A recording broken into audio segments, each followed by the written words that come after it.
चलो next topic start करते हैं। अब हमारा जो अगला टॉपिक है इलेक्ट्रिक फील्ड लाइंस है। ऑलरेडी हमने इलेक्ट्रिक फील्ड इंटेंसिटी वेक्टर पढ़ लिया हुआ है, कॉपी खोल लो। ठीक है, तो पहले तो हेडिंग डालने इलेक्ट्रिक फील्ड लाइंस होती क्या है हमें पता होना चाहिए। ठीक है, लिखो द ग्राफिकल रिप्रेजेंटेशन, ग्राफिकल और पिक्टोरियल, पिक्टोरियल होता है पिक्चर वाइज कि हम ना यूजिंग अ पिक्चर्स और लाइंस हम क्या करेंगे, इलेक्ट्रिक फील्ड स्ट्रेंथ को ना नोट करेंगे यूजिंग ग्राफिकल और pictorial representation.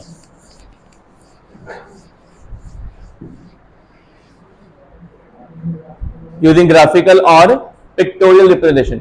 Basically electric field curve होती है। ठीक है, अब कर्व ड्रॉ कैसे होता है, such that the tangent to it at each point show the direction of not electric field but net electric field. ठीक है, सपोज करो कि ये एक चार्ज यहां पे है Q1, एक यहां पे है Q2, एक यहां पे Q3 है। इस पॉइंट पे कितनी इलेक्ट्रिक फील्ड अप्लाई करेंगे, तीन चार्जेस पड़े हुए हैं, कितनी इलेक्ट्रिक फील्ड होंगी यहाँ पे, और उनका रिजल्टेंट होगा ना कुछ। तो रिजल्टेंट इलेक्ट्रिक फील्ड अगर मान लो इस डायरेक्शन में है ना, तो इसका मीनिंग यहां पे कोई कर्व होगा जो ऐसे जा रहा होगा। आपने उस जगह पे क्या ड्रॉ किया, टेंजेंट। क्या ड्रॉ करना है, टेंजेंट। सेम गौतम उठ जा, मैं हूं मजाक नहीं कर रहा, उठ के चलो उधर है जानवर, चलो उधर खोता, उधर बैठ आराम से, चलो उधर लंघ जा, कमेमोरेट कर देंगे देखो, जानवर ऑफ द क्लास। चलो उधर, चलो उधर बैठ, बस करो, आवाज ना हो बेटे। अगर आपने नेट इलेक्ट्रिक फील्ड निकालनी है ना, ध्यान रखना कि चार्जेस यहाँ पे 3 हो, 4 हो, 1 हो, कोई भी कर्व मिल जा रहा है, वहां मैंने क्या ड्रॉ करना है, टेंजेंट। तो टेंजेंट क्या शो करेगा, अच्छा मैंने टेंजेंट इसी डायरेक्शन में क्यों शो किया, मैंने इधर भी तो ड्रॉ कर सकते हैं ऐसे। ठीक है, ये डिपेंड कैसे करता है, लिखो direction of electric field, direction of electric field at any point on the curve, at any point on the curve, direction of electric field at any point on the curve represented by represented by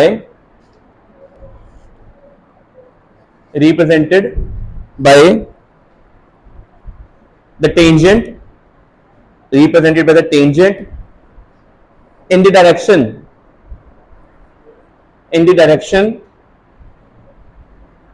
of the net force acting, in the direction of the net force acting। मान लो यहाँ पे अगर charge Q रख देते कोई, उसके ऊपर force इधर लगती, तो डायरेक्शन कौन सी यूज करनी थी, ये वाली। अगर इस चार्ज में फोर्स इधर लगती तो डायरेक्शन कौन सी यूज करनी थी, ये। ठीक है, तो टेंजेंट टू वे होता है, वो डायरेक्शन में जाता है, टच एक ही पॉइंट पे करता है, किस डायरेक्शन में जाएगा, it depend upon the force direction, in which direction force will act.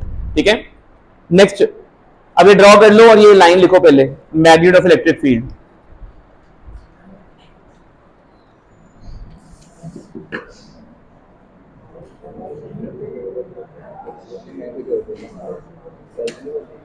बेटे बैठना के कर जाना, जाओ लिख लो, ऐसे पहले नोट कर लीजिए, हो गया।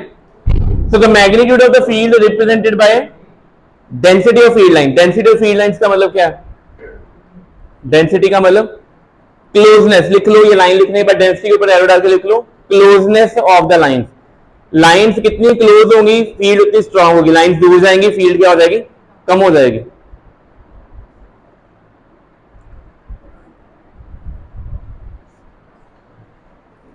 अच्छा एक और डेफिनेशन नहीं आई है इलेक्ट्रिक फील्ड की, electric field intensity at a point is equal to the number of field line crossing normally through the unit area. अब यूनिट एरिया का मतलब क्या, देखो ये एरिया, क्या एरिया वेक्टर क्वांटिटी होता है कि स्केलर, वेक्टर। एरिया क्या होता है, और मान लो ये बोर्ड है, ये 2 डायमेंशनल एरिया वेक्टर है, इसका एरिया निकलेगा लेंथ इनटू ब्रेड्थ करके। इसकी डायरेक्शन पता क्या होगी, हमेशा सरफेस के नॉर्मली आउटवर्ड। क्या होगी, नॉर्मली, यहां तो इस साइड, यहाँ इस साइड, बट अंदर को क्या है, क्लोज सरफेस है, वहां डायरेक्शन नहीं होगी, कहां होगी, ओपन एयर में। अच्छा अगर मैंने ये सरफेस ऐसे ड्रॉ किया है, इसकी डायरेक्शन कहां पे पॉसिबल है, यहां तो इस डायरेक्शन में होगी, यहां कहां होगी, क्योंकि ये क्या है, ओपन, इधर से भी एयर है इधर से भी है, दोनों पॉसिबल है, बट हम कौन सी यूज करेंगे उसके अकॉर्डिंग बताते हैं। ये एक एरिया आ गया, अगर इसका एरिया कितना है, कितना है पढ़ो, 1 मीटर स्क्वायर, यहाँ पे वर्ड लिखा पढ़ो, यूनिट एरिया, यूनिट का मतलब क्या होता है 1। इसमें से कितनी फील्ड लाइंस नॉर्मली क्रॉस कर रही हैं, बताओगे कितनी क्रॉस की नॉर्मली, अब बताओ कितनी लाइंस ऐसी हैं जो नॉर्मली क्रॉस कर रही हैं, 1 2 3 4 5। इसके अंदर 1 मीटर स्क्वायर एरिया में नॉर्मली बस सरफेस के बिल्कुल परपेंडिकुलर कितनी लाइंस क्रॉस करेंगे काउंट कर लो, वो भी क्या डिफाइन करता है, इलेक्ट्रिक फील्ड। ठीक है, एक तो इलेक्ट्रिक फील्ड की डेफिनेशन लास्ट टाइम पढ़ी थी ना, force experience per unit charge, और the limiting force experience per unit charge पढ़ा था ना। दूसरी डेफिनेशन क्या है कि अगर आपके पास कोई भी एरिया है, उस एरिया में से उसकी सरफेस के बिल्कुल परपेंडिकुलरली कितनी लाइंस क्रॉस करिए काउंट कर लो, ठीक है, वो आपका क्या बताएगा, इलेक्ट्रिक फील्ड। बट एरिया कितना होना चाहिए, 1 मीटर स्क्वायर यूनिट। ठीक है, आगे अगर एरिया 1 मीटर स्क्वायर नहीं है तो एक नई क्वांटिटी बन जाएगी जिसको हम बोलेंगे इलेक्ट्रिक फ्लक्स बोलेंगे। ठीक है, इलेक्ट्रिक फ्लक्स इसके अगला टॉपिक आएगा हमारा। ये क्लियर हो गया, पहले ये नोट कर लिया। ठीक है, अच्छा पेपर में 3 मार्क क्वेश्चन आता होता है, सिंगल पॉइंट चार्ज है, 2 पॉजिटिव पॉइंट चार्ज है, एक पॉजिटिव एक नेगेटिव पॉइंट चार्ज है, 3 तरह के सेटअप है, तीनों के लिए फील्ड लाइंस ड्रॉ करो। ठीक है, नीचे ड्रॉ की हुई है तो आपको पेपर में ड्रॉ करना चाहिए। क्या 2 फील्ड लाइंस कभी इंटरसेक्ट करेंगे, अगर किसी एक पॉइंट पे 2 इंटरसेक्ट करते हैं तो कितने टेंजेंट्स ड्रॉ करेंगे, वहां पे 2 टेंजेंट्स आएंगे। एक फील्ड की 2 डायरेक्शन हो सकती है, नहीं हो सकती, तो ध्यान रखना है कभी भी आपने 2 फील्ड लाइंस इंटरसेक्ट नहीं करवानी। कुछ प्रॉपर्टीज हैं, पहली देखो, यहां पे एरोस बाहर को है, क्यों बाहर को है पता, अगर यहां पे कोई पॉजिटिव चार्ज रख दे इस जगह पे, इधर, उसके फोर्स क्या लगेगी, अप लगेगी डाउन लगेगी, यहां पे एक पॉजिटिव चार्ज रख दिया तो इसका मीन जो the direction of the force experienced bye A positive charge show the direction of electric field, on and the direction of force experienced by the negative charge shows opposite to the electric field। इस case में electric field कहां पे है, नीचे है ना, क्यों नीचे है, ये क्योंकि पॉजिटिव चार्ज को अट्रैक्ट करेंगे, ये वे क्यों है, बिकॉज पॉजिटिव चार्ज को रिपेल करेंगे।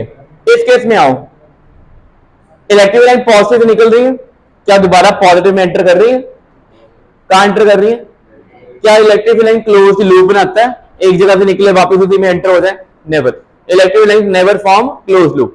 इस जगह पे बताओ, यहां पे फील्ड स्ट्रांग है इस जगह पे कि इस जगह पे फील्ड स्ट्रांग है, यहां पे एक फील्ड स्ट्रांग क्यों है, बिकॉज डेंसिटी क्या है ज्यादा, यहां डेंसिटी क्या है कम। ठीक है, लग गया पता, स्ट्रेंथ इलेक्ट्रिक फील्ड, ये तीनों ड्रॉ कर लोगे, बड़ा सिंपल है। 3 नंबर क्वेश्चन आ सकता है पेपर में, सबसे सिंपल क्वेश्चन इलेक्ट्रिक फील्ड के ऊपर। अच्छा जनरली क्या आता था क्वेश्चन, लिखो इस पे क्वेश्चन कैसा आता है, एमसीक्यू आता है, लिखो एमसीक्यू आता है, which of the following is not the property, which of the following is not the property of field lines, which of the following is not the property of field line। मतलब कुछ 4 option दे देंगे, कहेंगे इनमें से कौन सी property नहीं है, या कह देंगे इनमें से कौन सी प्रॉपर्टी है, 3 गलत होंगे 1 सही होगा। तो आपको डायरेक्टली कभी पेपर में 2 मार्क क्वेश्चन ये नहीं आएगा कि राइट द प्रॉपर्टी, एमसीक्यू आएगा इसके ऊपर, हर बार आता है। कोई भी चैप्टर कर लेंगे, कोई भी क्वांटिटी पढ़ोगे, अगर उसकी कुछ प्रॉपर्टीज हैं तो उनके ऊपर एमसीक्यू बन के आएगा, या इनमें से कोई एक होगा, या ऐसे कह देंगे 3 स्टेटमेंट दे देंगे, कहेंगे इनमें से कौन ट्रू है, only 1 is true, 1 and 2 true, 3 of them are true, none of them are true. ठीक है, तो आपको प्रॉपर्टीज याद होनी चाहिए। ठीक है बेटा, क्लियर हो गया। नीचे बाउंड्री साइड प्रॉपर्टी लिखी हुई है, सेकंड प्रॉपर्टी पढ़ ली हमने, no electric line inside, very important, अपनी कॉपी पे लिखो, कंडक्टर के अंदर कभी इलेक्ट्रिक फील्ड नहीं जाएगी। ठीक है, अगर आपने किसी चीज को इलेक्ट्रिक फील्ड से प्रोटेक्ट करना, कहां पे रखोगे, इनसाइड है कंडक्टर, इनसाइड है। स्कूल बस के ऊपर बिजली गिर गई, अंदर बच्चों को कुछ होगा नहीं होगा, सेम गौतम कुछ हो सकता है, बाकियों को तो कुछ नहीं होगा क्योंकि वो बहुत इंटेलिजेंट है, नहीं इंटेलिजेंट बच्चा है, नहीं इसकी प्रैक्टिकल, अब वो बिजली कहां से लाएं। ठीक है चलो, नहीं तुम इंतजाम कर सकते हो तो कर लो। ठीक है चलो हम आगे बढ़े, उतने तुम इंतजाम करो। अच्छा ठीक है बेटे, कंडक्टर के अंदर कभी इलेक्ट्रिक फील्ड नहीं आनी। कितनी इलेक्ट्रिक फील्ड होती है कंडक्टर के अंदर, 0। और दूसरा पॉइंट कहता है मैग्नेटिक फील्ड लाइंस कंटिन्यूस होती है, एंडलेस, मींस नॉर्थ से निकलेंगी, दोबारा उसी जगह साउथ ऐड करेंगी, फिर नॉर्थ से, continuous. But electric line continuous नहीं होती। Tangent to the electric field at any point show the direction of, but किस डायरेक्शन में? In the direction of the force experienced by the positive charge. अच्छा अगला, no two electric line intersect, लग गया पता? पहला कर्व है, ये कौन सा कर्व है? यहां पे टेंजेंट ए आ गया, यहां पे टेंजेंट ए आ गया। क्या एक पॉइंट पे दो डायरेक्शन हो सकती है? तो पेपर में काफी देरी होगी, क्वेश्चन आया नहीं, प्रॉपर्टीज के ऊपर आता है कि आपको एमसीक्यू में ना 4 स्टेटमेंट दिए होंगे, उनमें से एक प्रॉपर्टी ये भी लिखी होगी, यहाँ लिखा होगा two curves can intersect, two electric lines can intersect. Is it true और फॉल्स? असर्शन रीजन में आ सकता है। और रीजन क्या लिखा होगा? At the point of intersection there are two direction of electric field. Is it true? अगर पॉइंट ऑफ इंटरसेक्ट करते हैं तो कितनी फील्ड की डायरेक्शन आएंगी? ये ट्रू है, अगर इंटरसेक्ट करेंगे तो इसका meaning assertion wrong, reason true. ऐसे क्वेश्चन पेपर में आते हैं। अच्छा फिफ्थ क्वेश्चन पे आओ। अच्छा फिफ्थ क्वेश्चन बताओ, क्या ये फील्ड लाइंस कंडक्टर के अंदर है? सेम गौतम, सीधे होकर बैठो, सीधे होकर बैठो। क्या फील्ड लाइंस कंडक्टर के अंदर है? अच्छा कंडक्टर यूनिफॉर्मली चार्ज है, कहीं पे ज्यादा पॉजिटिव कहीं पे कम पॉजिटिव नजर आ रहा है, तो ये प्रॉपर्टी याद रख लो, कंडक्टर को अगर हम मेटल को चार्ज करते हैं, चाहे मेटल अंदर से हॉलो है, चाहे भरी हुई है, चाहे खाली है, charge always reside on the surface, charge always reside, and the direction of electric field on the surface is always perpendicular to the surface or tangent to the surface. Perpendicular, हमेशा वो डायरेक्शन क्या होगी? Perpendicular to the surface ही होती है, ये आपने याद रखना है, ठीक है?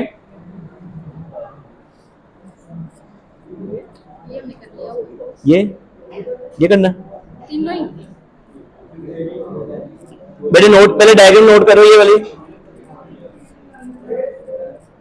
ठीक है? अच्छा देखो इधर, ये कर लिया पहले। अब एक सिंपल सा क्वेश्चन का आंसर दो, क्या ये पॉसिबल है? नहीं पॉसिबल। कंडक्टर के ऊपर पॉजिटिव नेगेटिव साइमल्टेनियसली नहीं आता। अब पॉसिबल है? क्या ये फील्ड लाइन पॉसिबल है? इसलिए इस जगह पे टेंजेंट ड्रॉ करोगे ना तो ये एक्यूट एंगल बनाएगा। पेपर क्वेश्चन है कि why it is not possible, ये ऐसा क्यों नहीं है? तो आंसर क्या है देखो, आपने यहाँ पे इसके दो कंपोनेंट निकाल लिए। अगर ये थीटा है तो क्या हो गया? ये ई कॉस ई साइन थीटा, और ये क्या हो गया? अगर ई कॉस थीटा 0 ना हुआ तो क्या पॉजिटिव चार्जेस के ऊपर अलोंग द सरफेस फोर्स लगनी शुरू होगी? इलेक्ट्रिक फील्ड क्या लगाती है? फोर्स लगाती है ना।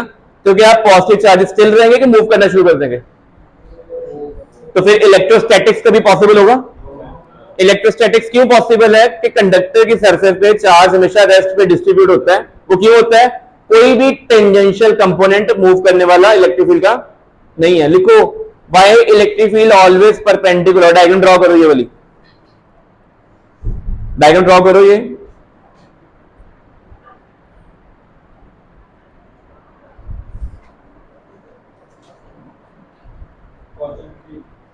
डायग्राम ड्रॉ कर ली, ये वाली। लिखो, why electric field is always perpendicular to the surface of charged conductor, is always perpendicular to the surface of charged conductor.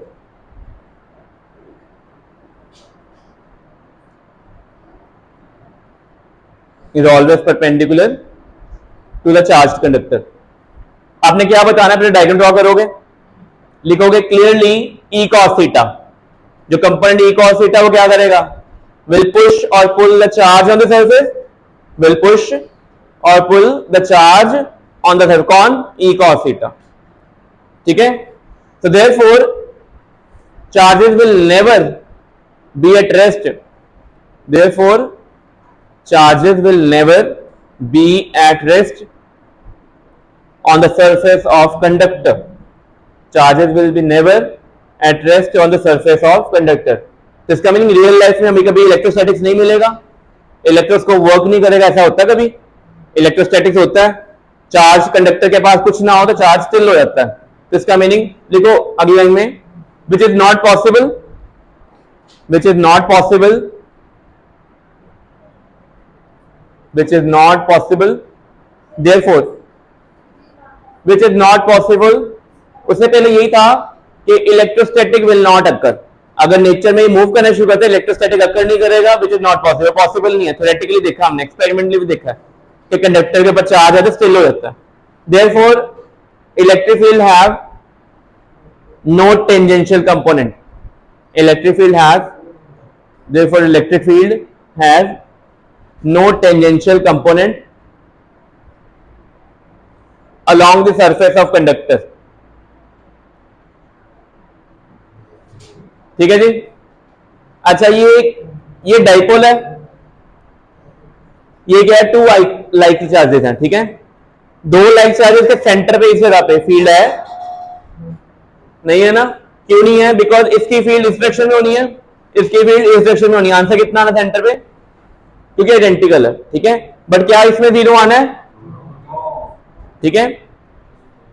अच्छा नेक्स्ट हमारा टॉपिक शुरू होता है अब इलेक्ट्रिक डाइपोल। अभी तक हमने क्या पढ़ा था, पॉइंट चार्ज। पॉइंट चार्ज की इलेक्ट्रिक फील्ड का फॉर्मूला क्या है बताओ? अगर चार्ज Q है और डिस्टेंस R पे फील्ड निकालनी है, क्या फॉर्मूला होता है? KQ/R² या 1/4πε0 Q/R², ये पढ़ा था ना। अच्छा वो R की पावर 2 पे डिपेंड करता है इनवर्सली। अब हमारे पास नेक्स्ट कौन सा टॉपिक आ गया? इलेक्ट्रिक डाइपोल की सबसे सिंपल एग्जांपल है आयनिक कंपाउंड्स, ठीक है। कौन से कंपाउंड है? सारे आयनिक कंपाउंड कौन है? Electric dipole. अब होता है माइक्रोवेव में हमारा खाना कैसे गर्म होता है? अच्छा माइक्रोवेव में जो खाना गर्म होता है वो यूनिफॉर्मली गर्म होता है कि नॉन यूनिफॉर्मली? तो तवे के ऊपर नीचे सड़ सकता है, ठीक है ना, होता है ना। सर्दियों में पिन्नी खाने हैं, पिन्नी को अगर गर्म करना है माइक्रोवेव से कर दिया, ठीक है, क्यों? Uniform heating. बट अगर तवे पे करते हैं तो क्या होगा, नीचे सारी वो खराब हो जाएगी, ऊपर ठंडी रहेगी।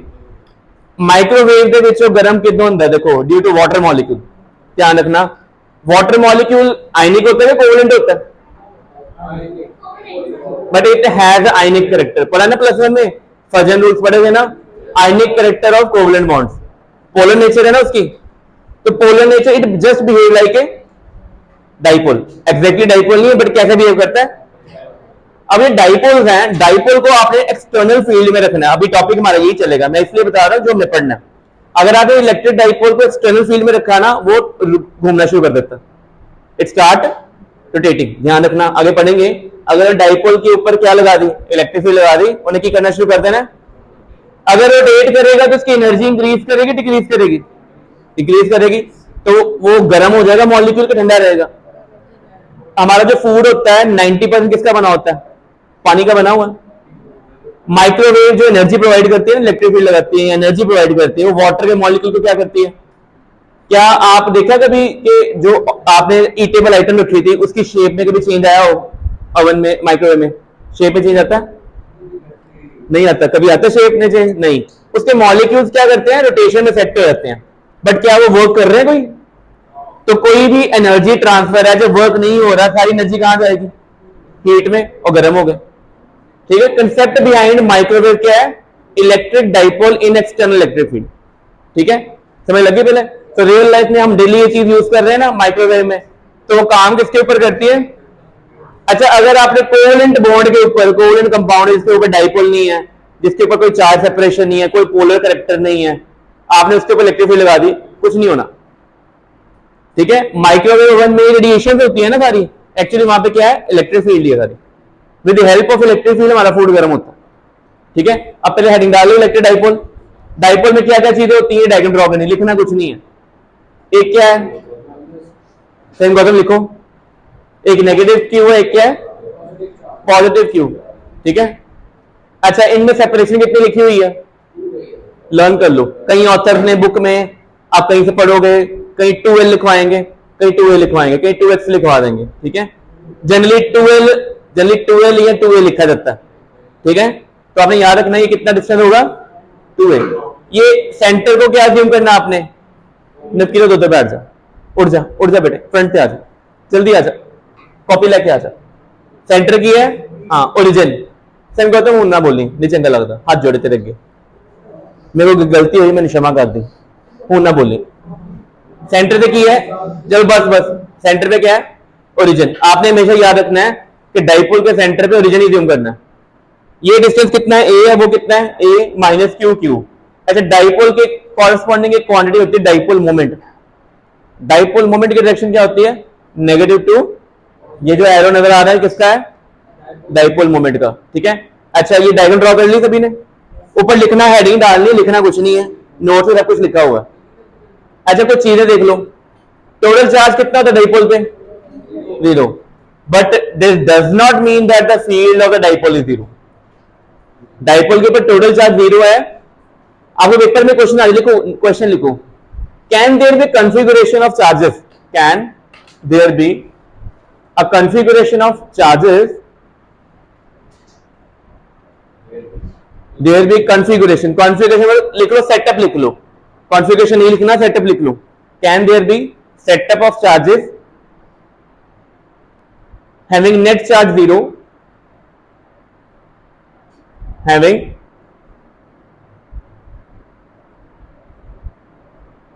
net charge 0 but still finite electric field, but still have finite electric field, ठीक है। assertion भी बन सकता है, we can have such setup in which net charge is 0 but still have finite electric field, charge total 0 हो जाए but उसकी field हो। कौन सी एग्जांपल है, डाइपोल। याद रखना आंसर क्या आएगा, डाइपोल। डाइपोल के ऊपर टोटल चार्ज कितना होता है, 0, बट उसके आले दुआले इलेक्ट्रिक फील्ड फाइनाइट होती है, 0 नहीं होती, ठीक है, लग गया पता। अच्छा नीचे क्या लिखा है, but at a distance large है, पढ़ो क्या लिखा है, अगर डिस्टेंस क्या हो जाए, बहुत दूर हो जाए, क्यू और माइनस क्यू ऑलमोस्ट क्या लगे कि पास ही आ गए हैं, इतनी दूर से देख रहे हैं, ठीक है। अगर बहुत दूर से देखेंगे क्यू और माइनस क्यू क्या हो जाएंगे, बिल्कुल क्लोज हो जाएंगे, तब टोटल चार्ज कितना हो जाएगा, 0। उस केस में फील्ड कितनी होगी, बट ऐसा कब होता है, जब हम डाइपोल से कहां होंगे, बहुत दूर होंगे कि बहुत पास होंगे, बहुत दूर, तब तो वैसे ऑटोमेटिकली इलेक्ट्रिक फील्ड क्या होती है, 0 रहती है। लग गया पता पहले, ठीक है। वो क्वेश्चन जो लिखा था आंसर डाइपोल लिख दिया उसका। चलो अगला, डाइपोल मोमेंट फॉर्मूला लिखो। अच्छा क्यू यहां पे इधर चार्ज है, मैग्नीट्यूड है बस ये, दिस इज ओनली मैग्नीट्यूड,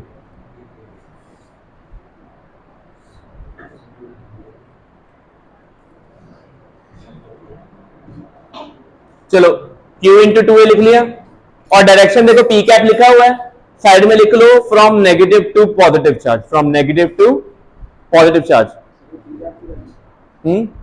हाँ हाँ साइड पे लिख देना from negative to positive charge, ये लिख लो, चल रहा है, ठीक है ठीक है। चलो बेटे अब पहला क्वेश्चन, ये डेरिवेशन है, ठीक है, 2 साल से आई नहीं हुई, न्यूमेरिकल आ रहे हैं इसके ऊपर। अगर डेरिवेशन आती भी पेपर में अकेली तो 2 या 3 नंबर से ज्यादा नहीं आने वाली, और सारा मैथमेटिकल है, ठीक है। डाइपोल फील्ड, हेडिंग डालो पहले, फील्ड इंटेंसिटी टॉपिक का नाम है ये, आपने डायग्राम ड्रॉ करनी है और ये ऊपर लिखना है। पेपर में जब भी आपको कोई क्वेश्चन आता है, डेरिवेशन आती है, जो डायग्राम में आप बनाते हो ना उन्हीं को इंट्रोडक्शन में लिख दिया करो। जैसे डायग्राम में क्या लिखा आपने, consider 2 point charges minus q and q, let O be the origin, यहाँ पे सेंटर पे ओरिजिन, सेपरेशन कितनी है, 2a है, ऑब्जर्वेशन पॉइंट कौन सा है, P, कहां पे है, एक्सिस पे है कि इक्वेटोरियल लाइन पे है, ये चीजें लिख दोगे। जो डायग्राम में आपने बनाना है वही थ्योरी में लिख देना 2-3 लाइन में, ठीक है। थ्योरी सेपरेटली लर्न नहीं करनी, टाइम नहीं वेस्ट करना अपना, डायग्राम और मैथमेटिकल स्टेप लिख के देखने बस। बेटे ये 2 चार्जेस का सेटअप है, ये कौन सा चार्ज है, पॉजिटिव है कि नेगेटिव, वो वाला। डाइपोल मोमेंट की डायरेक्शन कहां होगी, उधर राइट में कि लेफ्ट में, लेफ्ट में। ऑब्जर्वेशन पॉइंट कहां पे है, P, दोनों में आपस में डिस्टेंस कितना है, ये डिस्टेंस कितना है A, ये भी कितना है, ठीक है। अब नवकीरत खड़े हो जाओ, अब मेरे को आंसर बताना, P पॉइंट का डिस्टेंस प्लस Q से कितना है, सिर्फ नवकीरत आएगा, बाकी चुप हो जाओ। इन में डिस्टेंस कितना है, ये टोटल सेंटर से ये R है, ये A है, ये भी A है, 2 है, ये कितना है, 2A minus Q, 2A minus B,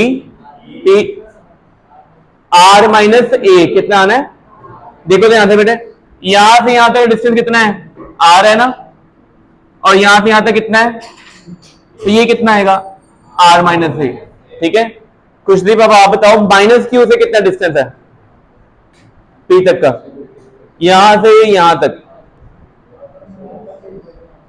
R plus से कितना आना है, पहले ये क्लियर हो गया सभी को, किसी को नहीं आता बताओ, R प्लस से एंड R माइनस से हो गया। अच्छा दोनों इंडिविजुअली कौन सा चार्ज है, पॉइंट है कि नहीं है, पॉइंट चार्ज की इलेक्ट्रिक फील्ड पड़ी हुई है, क्या फॉर्मूला होता है, के क्यू बाय आर स्क्वायर। तो पहले ये कौन सा चार्ज लिखा है इन्होंने, माइनस क्यू के पॉजिटिव क्यू, माइनस क्यू में डिस्टेंस क्या था और प्लस क्यू में, क्या ये मैग्नीट्यूड है कि डायरेक्शन है, दोनों की फील्ड, पॉजिटिव की फील्ड इधर, नेगेटिव की, स्ट्रॉन्गर किसकी फील्ड होगी, पॉजिटिव की कि नेगेटिव की, क्यों पॉजिटिव की स्ट्रॉन्गर है, डिनोमिनेटर छोटा है, डिस्टेंस कम है, ठीक है, मैग्नीट्यूड तो सेम ही चल रहा है। अच्छा फिर आप बताओ, दो वेक्टर को जब ऐड करते हैं, E1 प्लस E2 करते हो, उसके तीन केसेस होते हैं पैरेलल लॉ के, पढ़े थे ना, पहला केस कौन सा था, वो कब होती है एडिशन, सेम डायरेक्शन, दूसरा क्या था सब्ट्रैक्शन, और राइट एंगल पे क्या होता है root E1 square plus E2 square. यहां कौन सा लगेगा, पहला दूसरा का तीसरा, ये दोनों फील्ड 90 डिग्री पे हैं, पैरेलल हैं कि ऑपोजिट हैं, सब्ट्रैक्ट हो गए।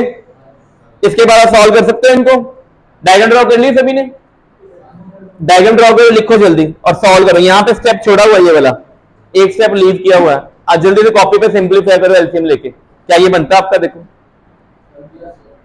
सॉल्व करो पूरा, लिखो लिखो, हाथों का सदुपयोग करो, नहीं नहीं आपने, ये मैंने लिखा, आप लिखो, हाथों का सदुपयोग कर लीजिए, नहीं नहीं करिए करिए, चलो सेम गौतम आप भी करो, चलो प्रथम आपको चाहिए, लिख लो, आप भी लिख लिया आपने, प्रूव कर दिए, ये स्टेप मिसिंग है, सीधा नहीं लिखना, दो तीन स्टेप लगेंगे, पहले ये वाली टर्म यहां जाएगी, एलसीएम लेना आता है सभी को बाइनोमियल का, इसको इधर ले जाओ, इसको उधर ले जाओ, सिंप्लीफाई करो, मैं करके दिखाता हूं, मेरे कॉपी पे सॉल्व करो, करो सॉल्व, ये ऐसे आ जाएगा के q r plus a square minus r minus a square upon r plus a square r minus a square, ये ठीक है, कोई डाउट इसमें, बेटे नीचे a plus b a minus b बन जाएगा, क्या आएगा, और होल में स्क्वायर आएगा, ऊपर ब्रैकेट ओपन करो, क्या आएगा, बेटे आपने ये करके दिखाना है एग्जामिनर को, ये नहीं सोचना उसको आता होगा, बेटे कॉपी में सारे सॉल्व करो,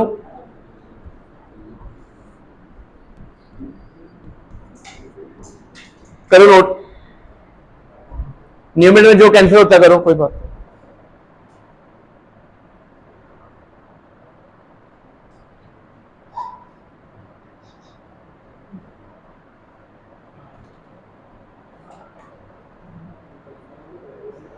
पढ़ ले बेटे, कर ले नोट, लिखो, क्या सारा कटिंग करके यहां तक आ जाएगा,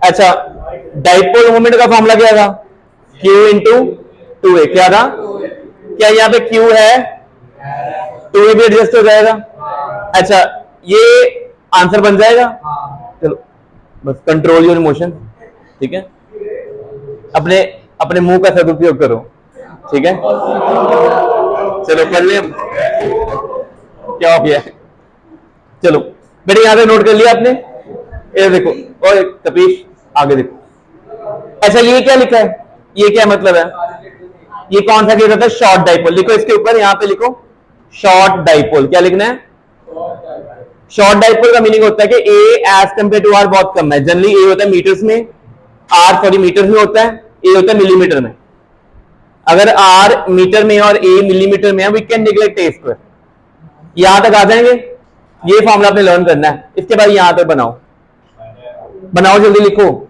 बेटे बताओ क्या इलेक्ट्रिक फील्ड और डाइपोल मोमेंट सेम डायरेक्शन में क्या ऑपोजिट है, डायग्राम में देखो, डाइपोल मोमेंट भी इधर था, फील्ड भी कहां आ रही है, रिजल्टेंट इधर क्यों आया, because E plus Q is more than E minus Q, तो अगर डाइपोल की फील्ड आप एक्सिस पे नोट कर रहे हो, it is always along the dipole moment, paper में 1 मार्क एमसीक्यू आ सकता है कि एक्सिस पे डाइपोल मोमेंट, डाइपोल के एक्सिस पे इलेक्ट्रिक फील्ड डायरेक्शन क्या होती है, पहली चॉइस होगी एनीवेयर, दूसरी होगी अलोंग डाइपोल मोमेंट, तीसरी होगी opposite to the dipole moment, और फोर्थ होगी नन ऑफ दीज, तो कौन सी करेक्ट होगी, अलोंग द डाइपोल, सिंपल सा क्वेश्चन है, 16 एमसीक्यू आने हैं, उनमें से 10 एमसीक्यू ऐसे ही होंगे स्ट्रेट फॉरवर्ड, सिर्फ 5 एमसीक्यू होंगे, थोड़े डिफिकल्ट होंगे, बाकी 10 से 11 एमसीक्यू बिल्कुल स्ट्रेट फॉरवर्ड ऐसे फॉर्मुला बेस्ड क्वेश्चन आते हैं। ऐसे एक और चीज बताओ, फाइनल फॉर्मुला यहां तक कर लिया आपने? क्या इस मामले में जो डिपेंडेंस है डिस्टेंस के साथ वो आर स्क्वायर में क्या आर क्यूब में है? ये क्वेश्चन पिछले साल के पहला पेपर पहला क्वेश्चन था एमसीक्यू का कि electric field to the dipole is proportional to r power n. क्या लिखा हुआ है? R power n. तो बताओ एन का आंसर क्या है? 3 -3 2 के -2 -3। ये पहला क्वेश्चन था बोर्ड का कि electric field due to dipole r cube पे, electric field due to point charge r square पे डिपेंड करती। तो बताओ पहले किसकी इलेक्ट्रिक फील्ड डिक्रीज करेगी? कौन सी इलेक्ट्रिक फील्ड फास्टर डिक्रीज करेगी? ड्यू टू पॉइंट चार्ज के डाइपोल। डाइपोल की इलेक्ट्रिक फील्ड जल्दी डिक्रीज करेगी पॉइंट चार्ज की। इसका नहीं जब हम सेटअप से बहुत दूर चले जाएंगे वहां पे डाइपोल की फील्ड नहीं मिलेगी, बट पॉइंट चार्ज की पॉसिबिलिटी के फील्ड मिल जाए। ठीक है, क्लियर हो गया नोट? फॉर्मूला कर लिया नोट? ये कौन सा केस था? Electric field on the axis. अगला देखो क्या अब हेडिंग डाल लो। सेकंड केस कौन सा है? Electric field on the equatorial line of the dipole. लिखो, हेडिंग डाल लो, डायग्राम ड्रॉ करो। इक्वेटोरियल लाइन को परपेंडिकुलर बाइसेक्टर भी करते हैं। ठीक है, आपने ड्रॉ किए हुए ना पहले 9 10 में बहुत सारे एंगुलर परपेंडिकुलर बाइसेक्टर ड्रॉ किए होंगे। आंख लगाते थे ना, दो ऊपर दो नीचे। तो जो लाइन नॉर्मल डाइपोल के सेंटर से पास करे, ठीक है, उसको क्या कहते हैं? Equatorial line. अब ऑब्जर्वेशन पॉइंट कहां पे आ गया? इक्वेटोरियल लाइन के ऊपर आ गया। ठीक है, लिखो, ड्रॉ करो। लिखो, पहले डायग्राम ड्रॉ करो।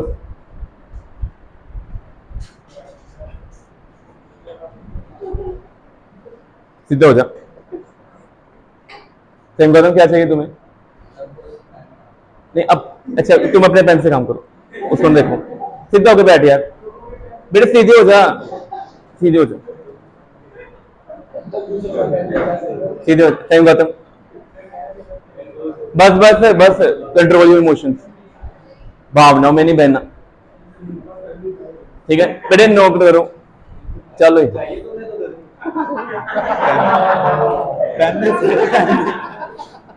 बस कर, उसे बैठ जा बेटे, पढ़ ले, नहीं चंगे लगी था जो। बस करो तपीश, बस करो बेटे। डायग्राम में देखो अब क्या होना है यहाँ पे। ये कौन सा चार्ज है? ये देखो, ये कौन सा है? अच्छा, डाइपोल मोमेंट की डायरेक्शन टुवर्ड लेफ्ट है क्या राइट है? इधर इस सेक्शन में है नेगेटिव टू। अच्छा, ऊपर को डायरेक्शन होगी कि हॉरिजॉन्टल होगी? हॉरिजॉन्टल ही होनी है। ऑब्जर्विंग पॉइंट पी है, कितने डिस्टेंस पे है? आर, बट कहां से? ओरिजिन से ही है। बट पहले केस में कहां था? यहां था ना, अब कहां आ गया? इक्वेटोरियल लाइन के ऊपर।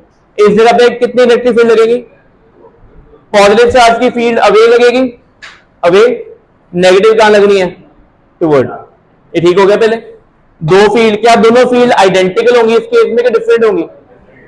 डिफरेंट होगी। क्या मैग्नीट्यूड बताओ पहले? मैग्नीट्यूड दोनों के क्या होंगे? सेम, बट डायरेक्शन दोनों की क्या होगी? अच्छा, आप अगर दो vector at any angle theta inclined हो तो रिजल्टेंट कैसे निकालते हैं? Root E1 square plus E2 square plus क्या आता है? 2E1 E2। यहां पे थीटा आएगा कि 2 थीटा आएगा? क्या इस ट्रायंगल में cos थीटा निकाल सकते हो? साइन थीटा भी निकाल सकते हो? हो जाएगा सॉल्व। इसको कल कंटिन्यू करेंगे हम।